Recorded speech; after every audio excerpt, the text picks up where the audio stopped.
enfrentar los nuevos tiempos tras lo que vamos a ver a partir de esta crisis. Para entender los impactos de esta crisis, presento estas gráficas que dan cuenta, primero, de cuál es la trayectoria de crecimiento que se estaba esperando. Al lado izquierdo tenemos el mundo, ¿no es cierto?, con la línea marcada, gruesa, que es hoy día la proyección que estamos previendo en materia de actividad económica a nivel mundial, y la línea punteada, que da cuenta de qué se estaba esperando en materia de actividad económica antes de esta crisis, antes de las pandemias. Estamos hablando de enero de este año. Naturalmente, hoy día hemos visto, como decía, digamos, un ajuste importante en la actividad global, que es lo que se está reflejando, digamos, en el gráfico de la izquierda, y eso se podría, de alguna manera, medir en torno a 20 trillones de dólares. Esto es básicamente la diferencia entre la trayectoria de actividad que se estaba previendo en la línea punteada a inicios de este año versus esta línea más bien continua que vemos, ¿no es cierto?, en la parte más baja de esta gráfica y que se refleja o que se representa, digamos, a través de 20 trillones de dólares. ¿Cuánto es esta cifra? Digamos que es una dimensión claramente importante para entenderla o para poder interpretarla. Es importante hacer ver que el PIB mundial son en torno a 100 trillones de dólares. Por lo tanto, cuando estamos hablando de un costo de 20 trillones de dólares que incorpora el costo de este año más el costo del año 2021, estamos hablando naturalmente, digamos, de una cifra de gran cuantía. Para tener una idea también, ¿no es cierto?, el PIB de Estados Unidos anual es en torno a 22 trillones de dólares y el PIB chileno es en torno a 0,25 trillones de dólares. Por lo tanto, esta cifra que estoy planteando naturalmente es una cifra muy relevante. Para otras economías, acá simplemente ejemplifico, para el caso de Estados Unidos y China, estamos hablando de un costo de esta crisis para el caso de Estados Unidos, en primer lugar, de 3,5 trillones de dólares. Como decía, digamos, una cifra muy importante, y para China en torno a 2,5 trillones de dólares. Estamos hablando entonces de una crisis inédita que tiene un carácter sanitario muy distinto a crisis del pasado. Estamos hablando de la crisis más profunda desde la Gran Depresión, pero tanto esa crisis como las que vinieron posteriormente tenían más bien un origen que tenía que ver con sobreendeudamiento de algunos sectores que obligaba a ajustes abruptos en general, ¿no es cierto?, en la economía. Esta crisis es de carácter distinto, como bien decía, de carácter sanitario, ha obligado el confinamiento de muchas ciudades, digamos, particularmente, ¿no es cierto?, en nuestra economía, y por lo tanto eso ha derivado en una economía que en definitiva está funcionando de manera parcial. Y eso ha significado los costos que aquí estoy reflejando. Eso, por cierto, digamos, también implicaría que algunos sectores van a sufrir un ajuste abrupto. Para entender qué estamos viendo a nivel global, insisto, ¿no es cierto?, con primero, digamos, Estados Unidos. Acá presento lo que fue la caída de la actividad del segundo trimestre, 35% trimestre a trimestre anualizado. Ya exhibió una caída importante en el primer trimestre, eso se ve también, ¿no es cierto?, en esta misma gráfica. Y como se puede apreciar, claramente estamos hablando de un ajuste de carácter inédito, digamos. De hecho, esta es la caída histórica más profunda que se tiene a nivel trimestral. Ya decía, a nivel anual, probablemente esta es algo menos dramática de lo que fue la crisis del 30, pero claramente también, ¿no es cierto?, hablando de cifras que son muy potentes. Y en el caso de zona euro también vemos una caída muy importante. Esto es trimestre contra trimestre, no son cifras exactamente comparables, ¿no es cierto?, la cifra de la zona euro con la de Estados Unidos, porque no se miden de la misma manera, pero da cuenta del mismo fenómeno, digamos. Después de un primer trimestre muy negativo, el segundo trimestre claramente da cuenta, digamos, de una caída mucho más profunda. Eso da cuenta entonces de la dimensión de la crisis global que hoy día estamos enfrentando. ¿Cómo han respondido las economías? Bueno, acá muestro paquetes de estímulo, tanto del lado fiscal como monetario, el mundo desarrollado como mundo emergente, y como se puede apreciar, aquí comparo Chile también con otras economías, la respuesta fiscal ha sido claramente de carácter inédita. En el caso de Alemania estamos hablando de casi 30% de estímulo fiscal, en el caso de Japón por sobre 20%, en el caso de Estados Unidos en torno al 15%, y ahí sitúa Chile, digamos, con un impulso fiscal que incorpora gastos, ¿no es cierto?, directos, así como también préstamos y otro tipo de medidas de apoyo que ha entregado el fisco. Estamos hablando en torno a 12% del PIB. Como se puede apreciar, Chile se compara favorablemente con otras economías emergentes, a pesar de que, naturalmente, ¿no es cierto?, el espacio para el mundo emergente es más limitado en términos de estímulo que, ¿no es cierto?, las economías desarrolladas, básicamente porque las economías emergentes están sujetas a un escrutinio mucho mayor de parte inversionista y, por lo tanto, tienen que ser mucho más cauta, mucho más cuidadosa al momento de definir sus paquetes de estímulo fiscal. Aún así, Chile claramente se compara muy favorablemente, entendiendo que tuvimos un comportamiento de responsabilidad fiscal durante las últimas décadas que permitió ahorrar recursos en fondos externos, el fondo soberano, que de alguna manera hoy día son especialmente útiles para efectos de apoyar la economía y contener los impactos de la crisis.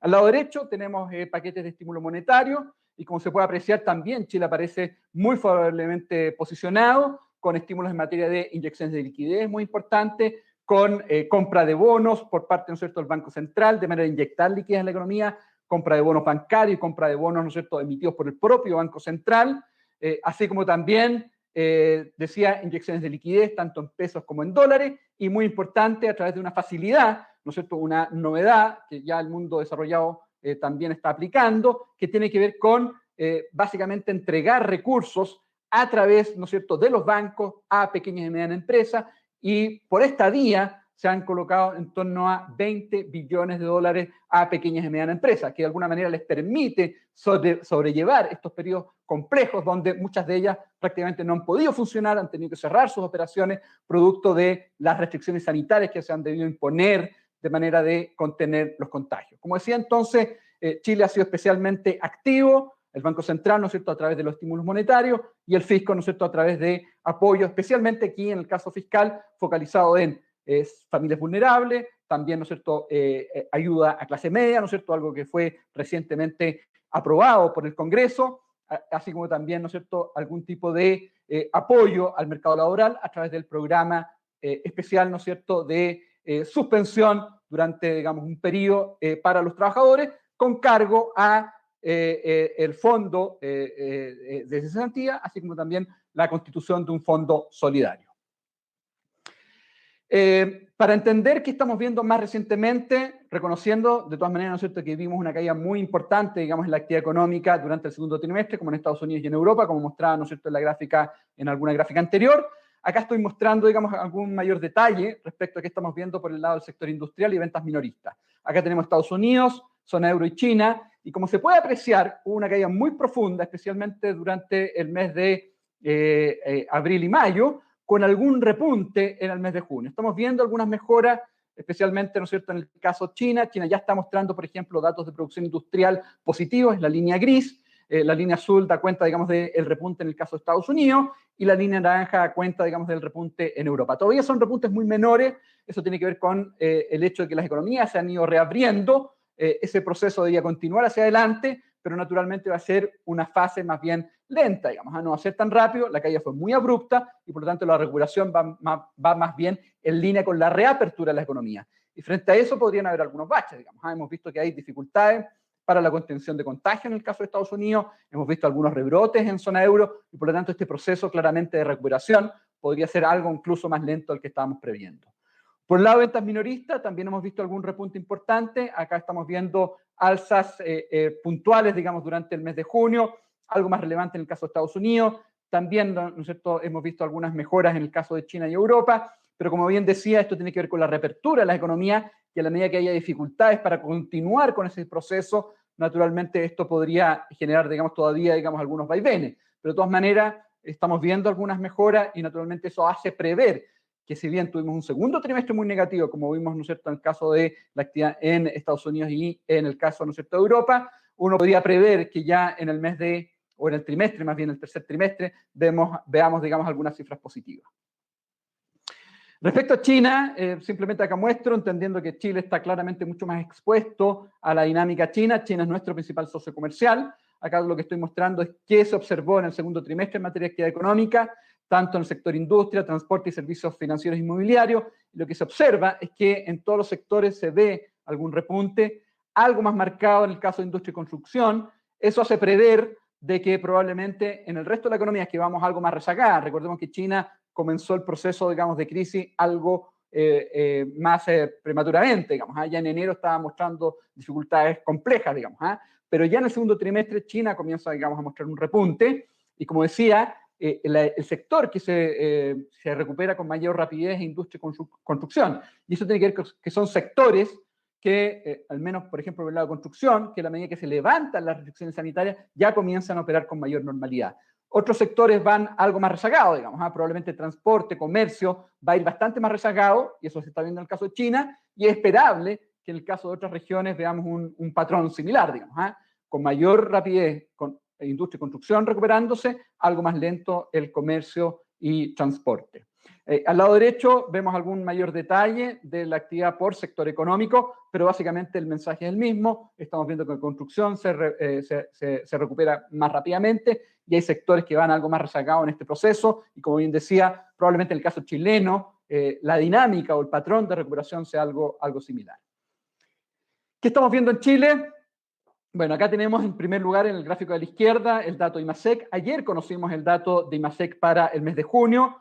Anotó una caída importante, 12,4%, que si bien es algo por debajo de lo que se esperaba, el consenso estaba esperando una caída en torno a 15, 16%, fue algo menos negativo de eso, fue una contracción algo más moderada, pero estamos hablando de todas maneras de una caída muy potente, digamos, muy importante, y va a determinar que la caída en el segundo trimestre de la economía chilena, esto es una caída en 12 meses, va a estar en torno al 15%. Es una caída importante y da cuenta de, en estos casos, nuestra economía, digamos, de la crisis más profunda desde el año 82. Por el lado manufactura, seguimos también viendo caídas importantes, eso se ve en el gráfico a la derecha, destaca alguna caída importante por el lado de alimentos, estos son caídas en 12 meses, también en algunos otros sectores, por ejemplo celulosa, pero creo que es importante destacar que pese, digamos, a este escenario tan negativo, minería ha continuado aportando positivamente, digamos, y ayer cuando conocimos el dato de IMASEC, también conocimos que particularmente la actividad minera sigue aportando positivamente en torno al 2%, ligeramente sobre 2%, lo cual ha permitido de alguna manera contener o al menos evitar caídas más profundas en la actividad económica chilena, entendiendo que minería mucho más vinculada con los sectores externos, con una economía china que está recuperándose, le ha permitido ir aumentando su producción y los envíos al exterior, digamos. Y eso creo que es una buena noticia. De hecho, hacia el 2021, ¿no es cierto?, ya pensando en lo que viene, van a ser precisamente los sectores vinculados a exportaciones los que van a mostrar mayor dinamismo. Me refiero, digamos, a minería, me refiero a celulosa, me refiero a forestal, me refiero, digamos, a agroindustria, salmonicultura. Probablemente van a ser los sectores más dinámicos pensando en el 2021-2022, entendiendo que la regulación de la economía global va a permitir justamente ir aumentando los envíos al exterior. En nuestra economía, la demanda interna se va a mantener débil durante un buen rato y eso naturalmente va a permitir que estos sectores más bien busquen alternativas en los mercados internacionales. Un elemento que creo que es importante destacar, digamos, porque ha estado marcando de alguna manera los desarrollos durante las últimas semanas, tiene que ver con el impacto que genera el retiro del 10% de los fondos de pensiones. Básicamente aquí presento, digamos, cuáles son en nuestra mirada, digamos, los ejes respecto, digamos, a los impactos que van a provocar este retiro del 10%. Primero, nuestra estimación apunta que esto va a implicar la liquidación de instrumentos por parte de la AFP en torno a 16 billones de dólares. Estamos hablando de un monto muy relevante, digamos. Hay que entender que las AFP administran en torno a 200 billones de dólares frente a un PIB chileno de 260, 270 billones de dólares. Estamos hablando de montos que son muy importantes, digamos. Y por lo tanto, los impactos que genera el mercado financiero son de primer orden. Nosotros estimamos que dado que va a haber esta liquidación de instrumentos, al mismo tiempo, entendiendo que la AFP tienen una cartera importante invertida en el exterior, va a llevar, ¿no es cierto?, dado que una parte de esa cartera se liquida y posteriormente, ¿no es cierto?, eso tiene que verse reflejado en liquidación de dólares en el mercado local. Nosotros estamos estimando que las AFP van a liquidar en torno a 5 a 8 billones de dólares en el mercado local. Y naturalmente eso es un monto importante. No es el total de lo que van a liquidar de activos que hoy día invierten en el exterior, porque una parte de su posición está cubierta, digamos, tienen instrumentos de cobertura de esos dólares que están, ¿no es cierto?, liquidando, por lo tanto eso tiende, digamos, a moderar el impacto cambiario que esto provoca. Nuestra mirada es que esto genera, y de hecho, digamos, ha generado ya, ¿no es cierto?, una caída importante en el tipo de cambio, eso es en el corto plazo, esto genera, digamos, un estrés, digamos, relevante en el mercado cambiario, pero eso tiende, digamos, a moderarse porque ya el Banco Central lo anunció, ha ido de alguna manera moderando la renovación de instrumentos forward que estuvo utilizando especialmente hacia fines del año pasado, tras el estallido social, y que parte de eso continuó, digamos, durante comienzos de este año. Esos instrumentos forward, digamos, que estuvo utilizando para evitar que el tipo de cambio se vaya muy arriba, está moderando la renovación de esos instrumentos. Por lo tanto, de alguna manera lo que hace es impedir o moderar caídas más importantes en el tipo de cambio. Es decir, el Banco Central está atento, está haciendo un seguimiento al mercado cambiario y de alguna manera las medidas que ha ido adoptando permiten moderar la caída en el tipo de cambio que implica esta liquidación de dólares por parte de las AFP. Respecto a renta fija, que es otro componente importante que hemos mirado con especial cuidado, estimamos que se van a liquidar entre 5 a 6 billones de instrumentos de renta fija. Eso tiene que ver, como decía, con la cartera que tienen las AFP y que las obliga a liquidar este tipo de instrumental también, de manera, ¿no es cierto?, de responder a los retiros de fondos que van a ser una parte importante de los cotizantes, digamos, o afiliados a la AFP. En nuestra mirada, y el Banco Central ya ha estado haciendo, digamos, ha estado adoptando medidas en esa dirección, está aumentando la compra de bonos, o QE, digamos, si uno quisiera denominarle, en QE a la chilena, comprando más bonos bancarios y también bonos de su propia emisión, de manera tal de evitar que las tasas de interés tiendan a subir. Cuando se produce una liquidación importante de instrumentos de renta fija, de bonos, que están obligados a hacer la AFP para efecto de, como decía, responder a este retiro de fondos, las tasas de interés tienden a subir. Eso naturalmente tiene impactos negativos sobre la capacidad de crecimiento de la economía. Tasas de interés más altas, especialmente hacia el próximo año, van a llevar a que la inversión, por ejemplo, tienda, digamos, a ir subiendo mucho más lentamente de lo que uno quisiera. Para evitar eso, entonces, el Banco Central, como decía, profundiza las medidas no convencionales que ha estado adoptando, particularmente lo que señalo acá, digamos, con aumentar la compra de bonos, de manera de evitar, ¿no es cierto?, como decía, que estas tasas tiendan a subir. Si no hubiera ningún tipo de acción por parte del Banco Central, las tasas de interés tenderían a subir en torno a 60 puntos base, 0,6% de nuestra estimación, y como bien decía, eso podría, de alguna manera, limitar la capacidad de recuperación de la economía, pesando especialmente hacia el 2021. Aún así, claramente estamos hablando de un monto importante de recursos que llega a la economía. Por lo tanto, vamos a ver un impulso en el consumo en el corto plazo. Nosotros estimamos que ese impulso al consumo va entre 2, 2,5%, que se refleja, digamos, en el PIB del año, digamos, de un aporte, digamos, al PIB. Sin embargo, es muy de corto plazo, tiene que ver con esta liquidación de fondos, digamos, y uso de los mismos por parte especialmente de aquellas familias que están pasándolo muy mal, digamos. Por cierto, digamos, esa es una realidad. Pero eso genera, digamos, esta posibilidad de sostener algo el consumo en el corto plazo. Sin embargo, en nuestra mirada, el repunte económico hacia el 2021 se ve moderado. ¿Y por qué se ve moderado? Porque particularmente la forma en la cual se tramitó este proyecto y también el hecho de que en nuestra mirada, digamos, se produce una suerte de debilitamiento de la institucionalidad, tiene un impacto negativo en confianza y por lo tanto estamos viendo que la inversión, en particular, ¿no es cierto?, hacia el 2021, se va a recuperar algo menos de lo que nosotros preveíamos.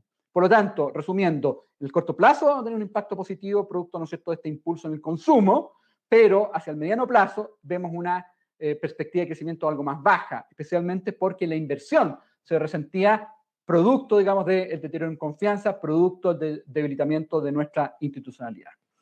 Para poner esto en números, ¿no es cierto?, acá tenemos una gráfica, no quiero complicar mucho, digamos, con tecnicismo, pero básicamente la gráfica de la izquierda lo que nos muestra es la distribución por número de afiliados y tamaño, ¿no es cierto?, de fondo de cada persona, digamos. De alguna manera tiene la distribución del tamaño de los fondos asociado, digamos, al número de afiliados en el sistema de AFP. Esa línea roja que está ahí marcada básicamente indica que es el límite de 1 millón y por lo tanto todos los que están a la izquierda, todos los afiliados que están a la izquierda podrían retirar el 100% de su fondo acumulado. Y los que están a la derecha, de alguna manera, retiran una parte solamente, digamos, de su fondo, digamos, con este límite de 10%, naturalmente, pero claramente hay una distinción respecto, ¿no es cierto?, a el tamaño del fondo por afiliado. También haciendo algún tipo de simulación, construyo la tabla que está arriba a la derecha, y que de alguna manera estima por AFP cuánto es el monto total, el universo de fondos que podrían ser retirados. Y como decía, es un monto importante, en nuestro cálculo son 18,6 billones de dólares, que es un monto relevante. Aún así, yo señalaba de que en nuestro cálculo, o para efectos de nuestra estimación, estamos contemplando que solamente se retiran 16 billones de dólares, es decir, básicamente solo en torno al 95%. Es decir, hay efectivamente una proporción de los afiliados que van a preferir dejar sus recursos en la AFP. pero, como decía, de todas maneras va a implicar esta liquidación en torno a 16 billones de dólares. De manera de determinar cuánto es el impulso sobre el consumo que he calculado, y que ya le hacía mención, que está entre 2,5 y 2% de mayor impulso en la actividad económica, tiene implícito que de esos 16 billones de dólares, primero el 25% de las personas que retira ese fondo lo va a ahorrar, digamos, a través de algún otro canal. Y del remanente, el 60% va a ser efectivamente destinado a consumo, especialmente, digamos, supermercados. Esas cifras básicamente es una simulación que se obtiene a partir de ciertas encuestas que han apuntado a que más o menos la proporción de uso de esos recursos va a estar en esa línea. Y esa es la base, digamos, para nuestro cálculo al cual hacía referencia. Respecto al mercado laboral, ¿no es cierto? Creo que es importante destacarlo. Hemos visto un deterioro importante, hemos visto una caída muy significativa en el empleo. Este es el último dato publicado por el INE el viernes pasado y nos muestra que durante el último mes, más o menos, se han perdido, últimos 12 meses, se han perdido 1.8 millones de puestos de trabajo. Claramente estamos hablando de un golpe muy fuerte al mercado del trabajo. Aún así, la tasa de desempleo, que hoy día está en torno al 12%, no está reflejando todo el deterioro en el mercado laboral. ¿Y por qué es eso? Porque básicamente la tasa de participación hoy día está en niveles muy bajos. La tasa de participación básicamente corresponde a del total de la fuerza de trabajo, cuáles están efectivamente participando en el mercado. Y eso ha caído en torno a, situado, digamos, hoy día en torno a 52%. ¿Eso qué significa? Que claramente hay menor disposición o menos, de alguna manera, posibilidades de salir a buscar trabajo.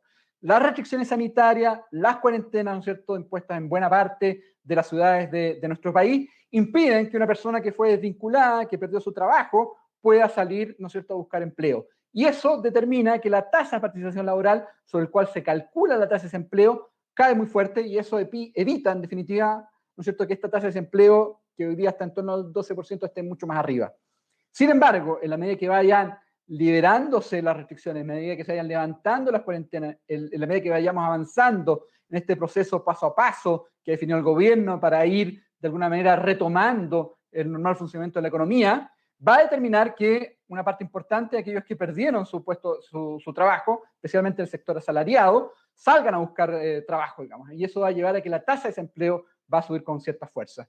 Si uno corrigiera, ¿no es cierto?, por estos factores, digamos, de que hoy día no pueden salir a buscar trabajo, así como también una parte, ¿no es cierto?, y eso se ve, perdón, no, eso no se ve en la siguiente gráfica, pero hay una parte de los trabajadores que están de alguna manera sujetos a este sistema de protección de empleo, que están recibiendo ingresos parcialmente, ¿no es cierto?, a partir de su fondo de cesantía o el fondo solidario, ellos no están apareciendo como desempleados. Por lo tanto, en la medida que una parte de ellos, en definitiva, pueda quedar desempleado, más el hecho de que estos asalariados hoy día que no pueden buscar trabajo, después sí puedan hacerlo, nos lleva a sugerir, digamos, que en los próximos meses, en la medida que se vaya levantando las restricciones sanitarias, en la medida que se vayan levantando las cuarentenas, probablemente la tasa de desempleo también va a subir con cierta fuerza, digamos, y probablemente va a llegar a niveles en torno al 20% durante los próximos meses. Es decir, ha habido un deterioro importante en el mercado laboral, la tasa de desempleo todavía no lo refleja del todo, pero claramente eso lo vamos a ver durante los próximos meses, como decía, en la medida que se vaya normalizando el funcionamiento de la economía. De ahí la importancia de estos programas de estímulo y de apoyo que ha entregado el gobierno para las familias vulnerables, para la clase media, porque naturalmente estamos hablando, digamos, de una crisis desde el punto de vista también, ¿no es cierto?, del ingreso de los trabajadores, que es de gran profundidad. Una diferencia importante respecto a esta crisis en relación a lo que vimos en el pasado, en crisis que generaron, que hubieron, digamos, también caídas muy importantes en la actividad económica, tiene que ver con el rol que hoy día están jugando los bancos. Esta gráfica nos muestra cuál es el movimiento de la actividad no minera, que es la línea azul. La línea naranja da cuenta de las colocaciones o créditos comerciales, corregido por inflación, de manera a poder hacerlo comparable también con el dato de IMASEC. Y lo que nos muestra esta gráfica es que hay una correlación o un comovimiento que es alto entre la actividad económica y las colocaciones en el sector comercial. Y si uno ve crisis del pasado, particularmente en lo que fue, ¿no es cierto?, la crisis del año 97, 98, ¿no es cierto?, la crisis asiática, o el 2008-2009, donde vimos caída en la actividad económica importante, ¿no es cierto?, la línea azul con caídas relevantes, torno a 5 o 6%, como se puede apreciar acá. Las colocaciones también cayeron de manera importante. Pero en esta crisis hay una diferencia muy radical, digamos, que tiene que ver con que las colocaciones, a pesar de una caída incluso más profunda de la actividad económica, las colocaciones han mostrado alzas. Y eso tiene que ver con el rol que hoy día están jugando los bancos, digamos, con aumentos muy importantes en los créditos comerciales, particularmente vinculados con este sistema créditos COVID, digamos, canalizado a través, ¿no es cierto?, de una facilidad especial que el Banco Central implementó a través, ¿no es cierto?, de este mecanismo que llamó FSIC, que se traduce en estos créditos COVID en definitiva, con garantía del Estado, con garantía FOGAPE, y eso naturalmente ha permitido que los bancos permitan o contribuyan, ¿no es cierto?, a contener los impactos de la crisis a través de inyecciones de créditos, parcialmente, ¿no es cierto?, créditos para que las empresas muy golpeadas puedan, ¿no es cierto?, afrontar las necesidades de liquidez, puedan prepararse, básicamente, en definitiva, para que una vez que hayamos superado esta crisis puedan recuperar su actividad económica con relativa fuerza. Naturalmente, esto ha sido un rol importante, esto claramente diferencia también esta crisis respecto a otras del pasado y da cuenta, ¿no es cierto?, que hoy día la banca está en una posición muy distinta de otras crisis, con una también disposición, digamos, para apoyar también mucho más potente.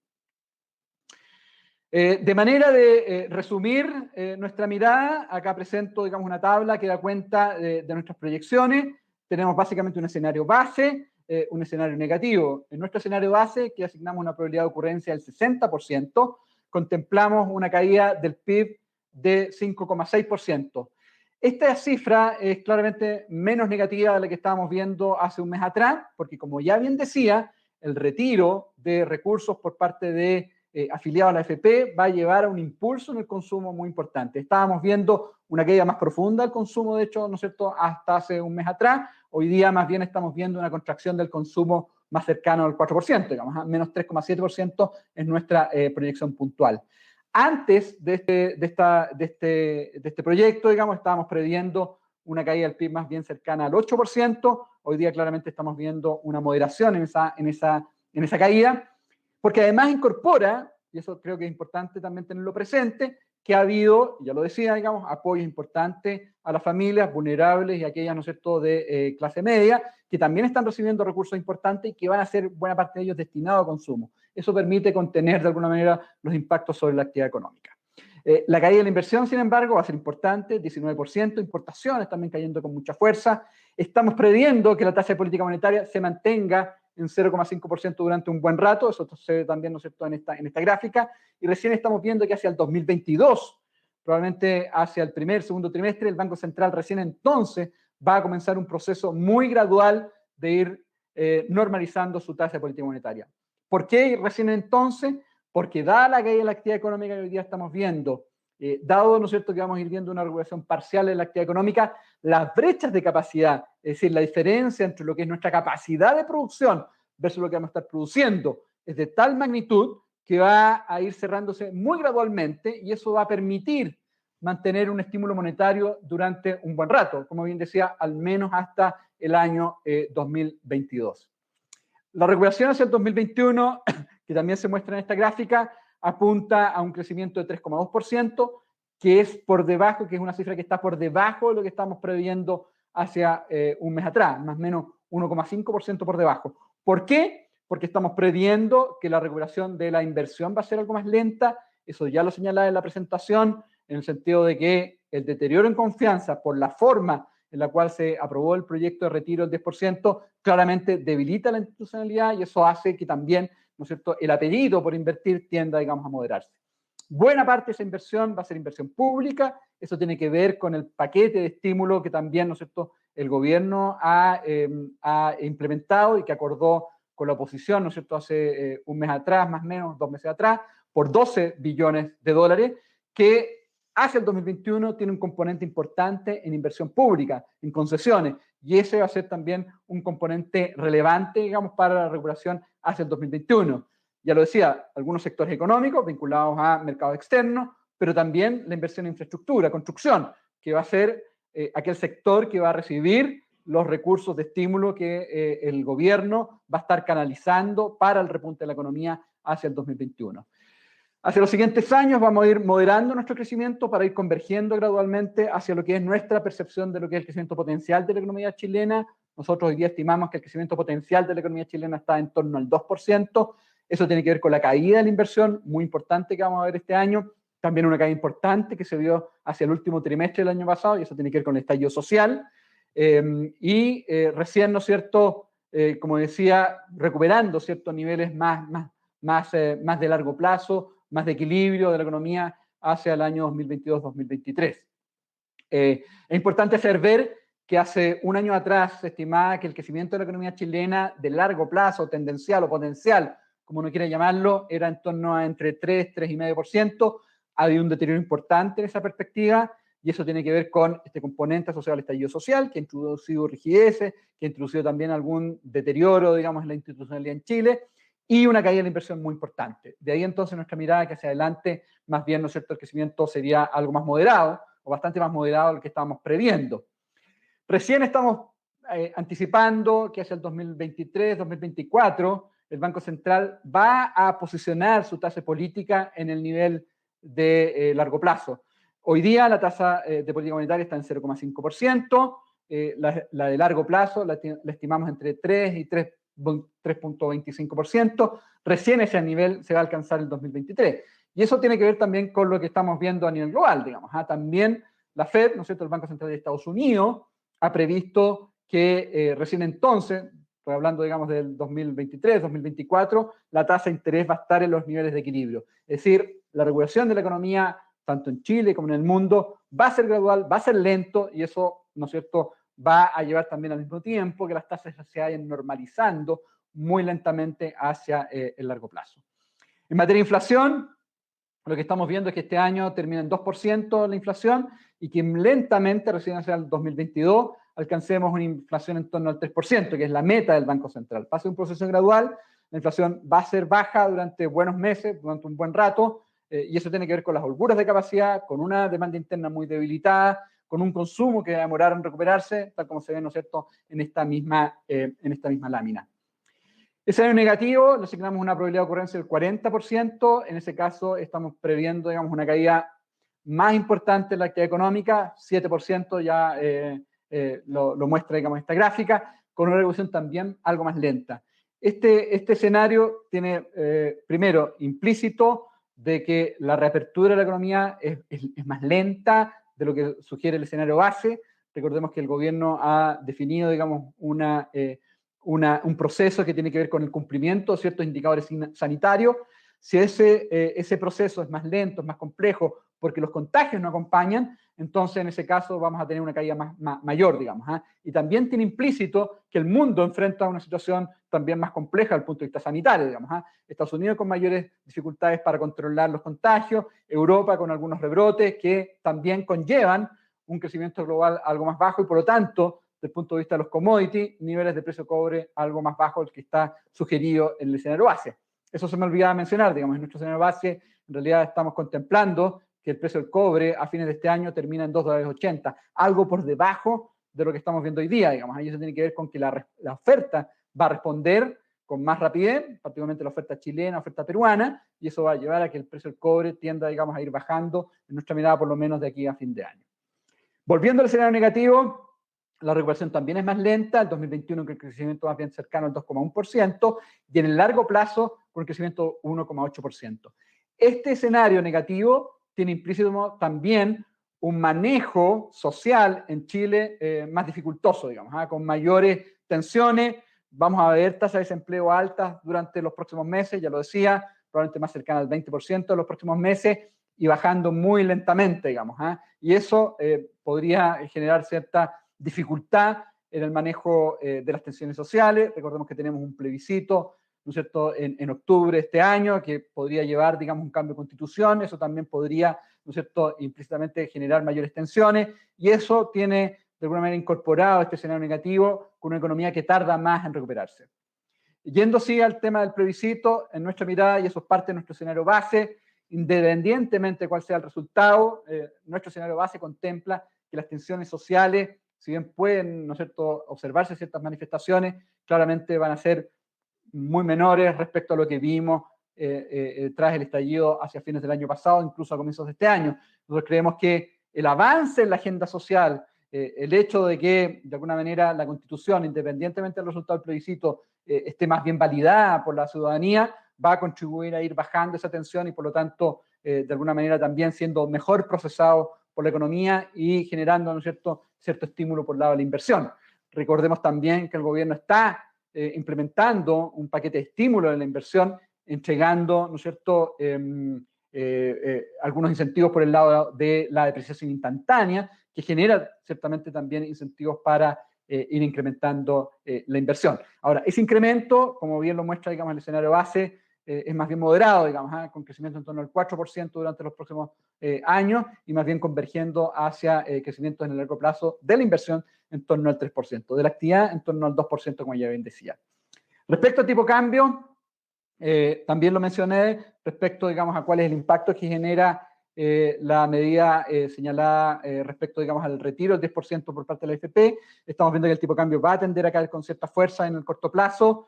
En lo último hemos visto el tipo de cambio más cercano a 7.50, algo por sobre eso, pero en nuestra mirada, cuando comiencen a observarse liquidaciones más importantes de dólares por parte de la AFP, ese tipo de cambio podría caer algo más, digamos, llegando a niveles 7.30, 7.40, pero eso es transitorio. En la medida que ya vaya acomodándose el mercado, nosotros estamos viendo que el tipo de cambio ya comienza más bien a alinearse con lo que sus fundamentos sugieren. Y en ese contexto nosotros estamos viendo un tipo de cambio más bien en torno a 7.70 a fin de este año y hacia el largo plazo más cercano a niveles en torno a 6.90. Escenario negativo, ese aumento del tipo de cambio es algo más rápido, estamos hablando de un escenario global menos favorable, y en ese caso estamos viendo o estamos previendo que el tipo de cambio podría más bien acercarse a niveles en torno a 800 pesos a fines de este año para estabilizarse en torno a 820, que es un escenario menos favorable para la economía chilena, entendiendo que es una economía que tiende a dificultar, en ese caso, digamos, en ese escenario, su acomodo a la nueva realidad, con mayor tensión social y con un mundo también algo menos favorable. El promedio de estos dos escenarios es el que se muestra, digamos, al final de esta tabla, que es el escenario esperado, que de alguna manera va recogiendo el hecho de que hay probabilidades distintas para cada uno de los escenarios y sobre esa base, ¿no es cierto?, construimos lo que está presentado, digamos, hacia el final de esta tabla. Para finalizar, algunas reflexiones. Enfrentamos una crisis inédita, tiene altos costos económicos y sociales, ¿no es cierto? A nivel global, ya lo decía, en torno a 20 trillones de dólares, una cifra sideral, digamos, si uno quisiera ponerlo en términos, ¿no es cierto?, de magnitud. Para nuestra economía chilena también estamos viendo un costo económico muy importante. A inicios de este año estábamos previendo un incremento del PIB de 1%, hoy día estamos más bien previendo una caída en torno al 6%, estamos hablando entonces de, si uno quisiera monetizar eso, de un costo económico que claramente es muy importante y con costos sociales también muy duros, digamos, con familias que lo están pasando mal, digamos, con costos en materia de empleo, y eso naturalmente conlleva desafíos muy relevantes, digamos, para el país, tanto desde el punto de vista económico como social. De ahí la importancia en entregar señales que permitan ir recuperando la actividad, ojalá lo más rápido posible. Por lo tanto, las medidas que se han ido adoptando apuntan justamente a dar un apoyo social, a que a esas familias que la están pasando tan mal reciban, digamos, algún ingreso de manera de, en definitiva, sostener las bases para una recuperación una vez que se supere la pandemia. Y eso aplica para familias como también pequeñas y medianas empresas, que muchas de ellas también están pasando por un momento muy complejo. Los principales riesgos que hoy día enfrenta la economía chilena tiene que ver con, y global, tiene que ver con los rebrotes, es decir, es posible, ¿no es cierto?, que veamos evolución de los contagios que no sea muy favorable y que obligue, en la medida, ¿no es cierto?, de que así se sugiere, a ir imponiendo o reimponiendo tal vez algunas restricciones o hacer que el proceso de ir reabriendo la economía sea algo más lento. Otro riesgo importante tiene que ver con los populismos. El populismo se define como medida simplista para problemas complejos y que de alguna manera degrada el conocimiento técnico. Ese claramente es un riesgo importante. Existen tentaciones para avanzar, digamos, con medidas muy simples, digamos, pero que tienen costos económicos y sociales altos, digamos. Y por lo tanto, no hay que desvalorizar el conocimiento técnico, las medidas y las políticas que se vayan adoptando, las políticas públicas, digamos, que se vayan adoptando, tienen que tener una buena base técnica, tienen que tener una base sólida porque de otra manera uno asume costos económicos y sociales relevantes. Y tensión social, digamos, no es descartable que veamos algún aumento hacia el próximo año, una vez que se vayan levantando las restricciones. Como les decía, eso es parte de nuestro escenario de riesgo. En nuestro escenario base nosotros tenemos implícito que la tensión social, en la medida que, ¿no es cierto?, que se continúe avanzando con la agenda social, que se avance también con una reforma en pensiones, que sea ojalá consensuada, va a permitir justamente ir bajándole la presión social, que ha sido claramente también uno de los elementos que ha estado impactando la economía chilena durante los últimos trimestres. Finalmente, y aquí con una nota positiva, es clave identificar las oportunidades.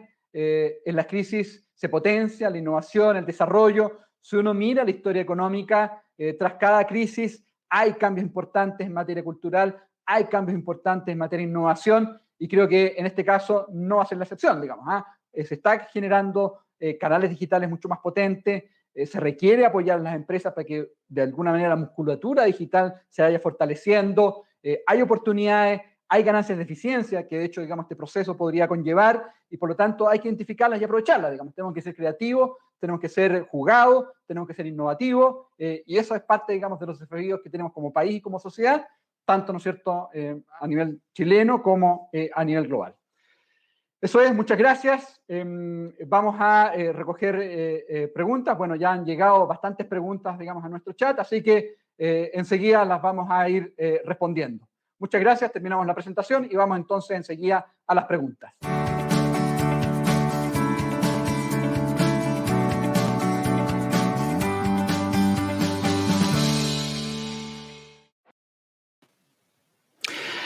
Bien, voy a tomar la primera pregunta que aquí recibo. Dice, ¿cómo prevé que será la recuperación económica hacia los próximos trimestres y cómo influye el retiro del 10% de los fondos de pensiones?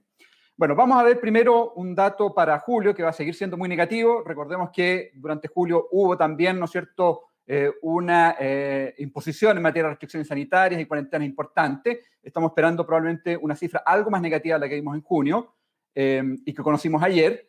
Y hacia los siguientes trimestres vamos a ir viendo parte, digamos, del impacto del retiro del 10%, así como también de las medidas que han ido adoptando a nivel de gobierno para apoyo a las pequeñas empresas, así como también, ¿no es cierto?, especialmente hacia familias, clase media y más vulnerables. Estamos esperando entonces cifras algo más positivas en agosto, septiembre, octubre, para, ¿no es cierto?, terminar el año, como bien decía, ¿no es cierto?, en este cuadro resumen, con una caída del PIB en torno a 5,6%. Este 10%, y eso también hay otra pregunta, digamos, que de alguna manera está siendo recogida en esta respuesta, tiene implícito, lo decía en la presentación, pero lo voy a recalcar, lo voy a enfatizar, un efecto sobre consumo que más o menos está entre 2 y 2,5, reflejado, digamos, en un mayor PIB. Como decía, sin embargo, eso tiene un carácter más bien transitorio, de corto plazo, porque hacia el 2021 más bien uno ve que eso tiende a ir moderándose en la medida que también la economía va a ir recuperando parte, digamos, del funcionamiento normal de sus distintos sectores. ¿Cómo calculan el PIB? Dicen, si usamos información del Servicio de Impuesto Interno, la información del Servicio de Impuesto Interno es reservada, por lo tanto no es accesible. Lo que nosotros hacemos para estimar el PIB son básicamente modelos empíricos. Es cierto que buena parte de los modelos empíricos se reflejan o recogen una realidad en materia económica distinta a la que estamos viviendo a propósito de esta crisis. Por lo tanto, hacemos ciertos supuestos también relativos a básicamente cuál es el uso de la capacidad instalada de la economía. Y eso nos va, de alguna manera, llevando a construir estas trayectorias de actividad económica hacia los próximos meses y próximos años. La pregunta también es si se recomienda o no retirar los fondos de la AFP. Bueno, ahí es una decisión personal, digamos, pero es indudable que al momento que están libres de impuestos surge implícitamente, digamos, un incentivo para retirarlos y probablemente volver a colocarlos como ahorro a través, ¿no es cierto?, de los distintos canales que están disponibles. Se ha advertido un deterioro importante en las cuentas fiscales. ¿Cuánto se espera en materia de deuda pública y si se arriesga o no una baja en la nota crediticia de Chile? Efectivamente, hemos visto un deterioro importante en las cuentas fiscales. El año pasado terminamos con una deuda pública sobre PIB en torno a 28-29% del PIB. A fin de este año probablemente va a estar más bien en torno a 34 o 35% del PIB. Eso tiene dos componentes. Uno que tiene que ver con los mayores compromisos en materia de recursos que está, ¿no es cierto?, comprometiendo la Hacienda pública. Eso tiene que ver con el mayor gasto, también con préstamos, con constitución de fondos, de manera de apoyar, por ejemplo, a familias vulnerables, ¿no es cierto?, o a aquellos trabajadores que han perdido su fuente de trabajo. Y eso determina un gasto y un, ¿no es cierto?, mayor deterioro en las cuentas fiscales, que es importante. El déficit fiscal previsto para este año, nosotros lo estimamos en torno a 10-11% del PIB, y eso precisamente conlleva este deterioro en, ¿no es cierto?, en las cuentas públicas y este nivel de deuda pública sobre PIB claramente más alto. Hacia los próximos años, probablemente esa deuda pública sobre PIB se va a acercar a niveles en torno a 45-50%. El propósito que tiene, y lo ha planteado, ¿no es cierto?, el Ministerio de Hacienda, es que se estabilice en torno a esos valores hacia el 2024-2025, es decir, una deuda pública sobre PIB en torno a 45-50%. Eso va a obligar, sin embargo, que el déficit fiscal se vaya reduciendo de manera rápida y que, de hecho, más bien hacia el 2024-2025 estemos mostrando un superávit fiscal. Tenemos un desafío importante como país, tenemos que ser mucho más responsables en materia de gasto público hacia adelante y, por lo tanto, tenemos una exigencia en materia de ser mucho más cuidadosos en cómo estamos gastando nuestros recursos. Si se arriesga o no una baja crediticia, sí, efectivamente, digamos, y algunas clasificadoras ya lo han hecho notar. Hay un deterioro fiscal importante, pero es importante hacer ver que eso no es exclusivo de Chile. Hay un deterioro fiscal importante también, ¿no es cierto?, en el mundo desarrollado. Hay un deterioro importante también en otras economías emergentes. El mundo en general está viendo claramente cuentas fiscales mucho más deterioradas, digamos. Ahí, por lo tanto, hay una exigencia que no es solamente exclusiva de nuestro país, sino que a nivel global de ser mucho más cuidadoso en materia de gasto público. Existe el riesgo, efectivamente, de que haya un deterioro y eso probablemente también toque a otras economías. Recientemente, por ejemplo, Moody's señaló que está viendo la posibilidad de rebajar la nota crediticia del propio Estados Unidos y por lo tanto, naturalmente, en nuestro caso en particular, también es un riesgo que está presente. Tasas de colocación de crédito en los próximos trimestres. Bueno, se va a mantener estímulos monetarios muy fuertes, digamos, de parte del Banco Central. El Banco Central ya ha señalado que está esperando que al menos, ¿no es cierto?, hasta 2022 se mantenga una tasa de política monetaria en torno a 0,5%. También se van a mantener estímulos, digamos, no convencionales a través de compras de bonos y eso también se va a sostener durante los próximos meses. Por lo tanto, yo me atrevería a decir que es probable que las tasas de interés se mantengan en niveles bajos durante un largo rato y, por lo tanto, en ese sentido aparecen ciertas oportunidades, particularmente, ¿no es cierto?, acá se pregunta respecto a créditos hipotecarios durante el 2021, porque efectivamente las tasas van a estar bajas, en ese entonces vamos a ir viendo una recuperación en la actividad económica, gradual, digamos, pero de todas maneras sostenida, por lo tanto, con condiciones crediticias favorables, probablemente aparecen oportunidades. Respecto al euro, bueno, el euro se ha ido apreciando durante los últimos meses, eso tiene que ver con, ¿no es cierto?, una Europa que está comenzando, digamos, a mejorar, versus, ¿no es cierto?, un Estados Unidos que también está mejorando, pero con una Fed mucho más involucrada en inyectar recursos, digamos, a través de las distintas medidas, digamos, o canales, digamos, que ha definido. Yo me atrevería a decir que el euro todavía tiene algún espacio, digamos, para apreciarse durante los próximos meses para luego tender a estabilizarse, probablemente en torno a niveles de 1,18, 1,19, digamos. Por lo tanto, yo me atrevería a decir que hay espacio todavía para alguna apreciación adicional del euro, pero luego, digamos, estabilizarse en ese nivel. ¿No cree que la creciente izquierdización de nuestro modelo en el mediano y largo plazo lleva a un crecimiento menor y una moneda cada vez más depreciada? A ver, yo lo pondría más bien en el sentido de que la falta de consensos, el debilitamiento, ¿no es cierto?, de la institucionalidad, digamos, a propósito, ¿no es cierto?, de cómo se han canalizado algunas leyes en lo último, efectivamente tiene un impacto negativo en las perspectivas de crecimiento de mediano a largo plazo. Ha habido o podría haber, digamos, un deterioro en la confianza, especialmente en el lado de las empresas, entendiendo, ¿no es cierto?, que ha habido señales, en cierto sentido, que son confusas, que no son de consenso, y efectivamente, ¿no es cierto?, tal como señalaba, eso implica que la capacidad de crecimiento de largo plazo de la economía chilena se ve deteriorada. Yo lo decía, digamos, estábamos esperando hace un año atrás que el crecimiento potencial o tendencial de largo plazo estaba en torno a 3, 3,5, hoy ya se ha corregido hacia niveles más cercanos al 2%. El gran desafío entonces que tenemos como país es retomar, ¿no es cierto?, la idea de que es necesario alcanzar consenso. La polarización, que no es solo exclusiva de nuestro país, sino que la estamos viendo también a nivel global, la falta de cooperación que también tuvo un impacto en la forma en la cual se manejó la pandemia a nivel global, con menos, ¿no es cierto?, comunicación, con menos, ¿no es cierto?, miradas más alineadas entre los distintos países, ha tenido también un impacto en la actividad económica global, digamos, y particularmente, ¿no es cierto?, en nuestro país. Es clave, ¿no es cierto?, y creo que en distintas instancias lo he mencionado, que es necesario retomar los consensos, que es necesario, digamos, mirar, digamos, la economía y también, ¿no es cierto?, los desafíos sociales de manera común, porque es la manera de generar estabilidad, de generar confianza y permitir que la economía en definitiva vaya recuperando niveles de inversión y recuperando el crecimiento. Por ahora eso se echa de menos, ciertamente, pero yo tengo la esperanza de que efectivamente predomine esa mirada, digamos, más sensata, digamos, y retomemos los consensos como estrategia para ir recuperando la actividad económica en nuestro país.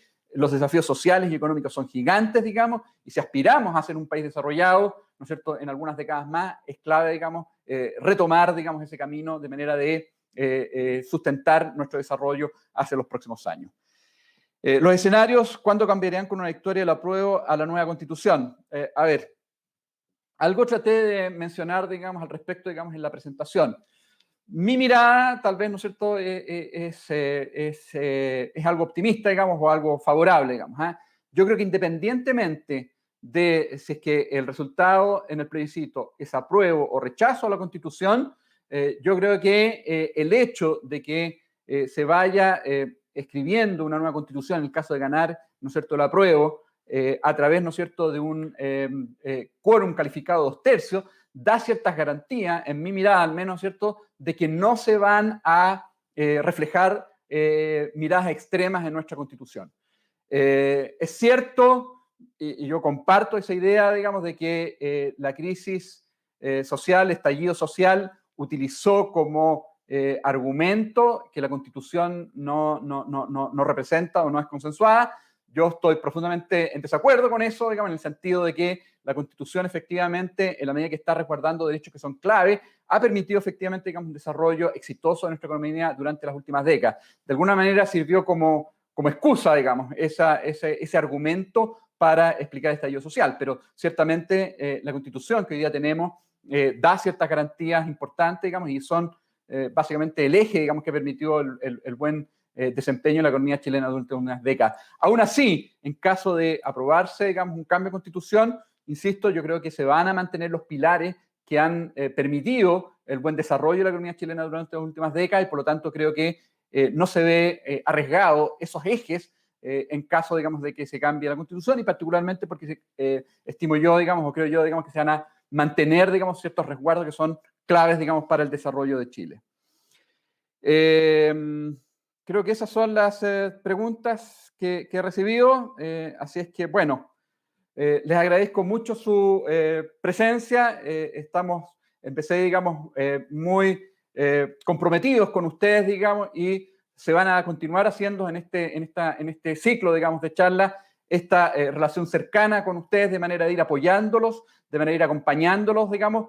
Son periodos difíciles, complejos, y por lo tanto tener un seguimiento, tener una lectura cercana a lo que estamos viendo en los mercados y la economía es clave para tomar buenas decisiones y permitir, ¿no es cierto?, un mejor desempeño o un repunte más sólido, digamos, hacia los próximos años. Así que los acompaño o los vamos a seguir acompañando y los invito, digamos, a seguir participando en este ciclo de conferencias.